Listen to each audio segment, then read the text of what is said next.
7 নম্বরে আল্লাহ বললেন ওয়ালা ইউহিতুনা বিশাইইম মিন ইলমিহি ইল্লা বিমা শা। কেউ তার জ্ঞানকে পরিব্যাপ্ত করতে পারে না, পরিবেষ্টন করতে পারে না। তার জ্ঞানে কি আছে কেউ জানতে পারে না, ততটুকু ছাড়া যতটুকু তিনি জানেন। সুবহানাল্লাহ। নবীরা কি সব জানেন? বিষ্ণু ঈসা ইসলাম সব জানতেন না। আল্লাহ তাআলা নবীদেরকে যতটুকু জানান ততটুকুই নবীরা বলে, ঠিক কি না? ওমা ইয়ানতিকু আনিল হাওয়া ইন হুয়া ইল্লা ওয়াহয়ুই ইউহা।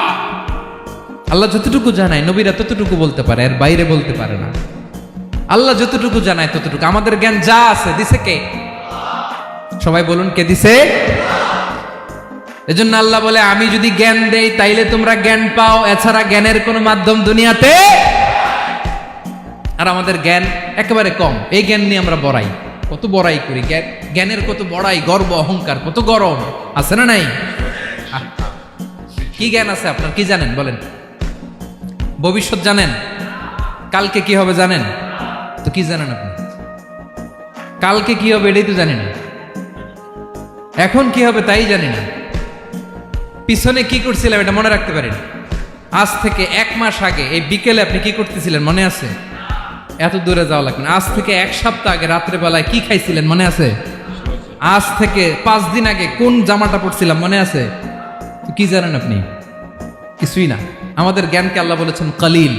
কি বলেছেন? এজন্য রব্বুল আলামিন বলেন তোমাদের জ্ঞান হলো কলিল। ওমা উতিতুম মিনাল ইলমি ইল্লা কলিলা।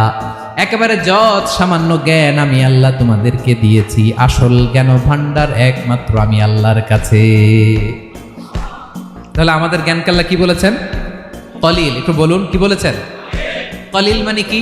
একটা মহাসাগরের মধ্যে, খেয়াল করে শুনেন বুঝবেন, একটা মহাসাগরের মধ্যে একটা চড়ুই পাখি যে যদি একটু পানি খায়, পানি খাওয়ার পরে ওই চড়ুই পাখির ঠোঁটে যে একটু পানি লেগে থাকে ওইটারে বলে কলিল।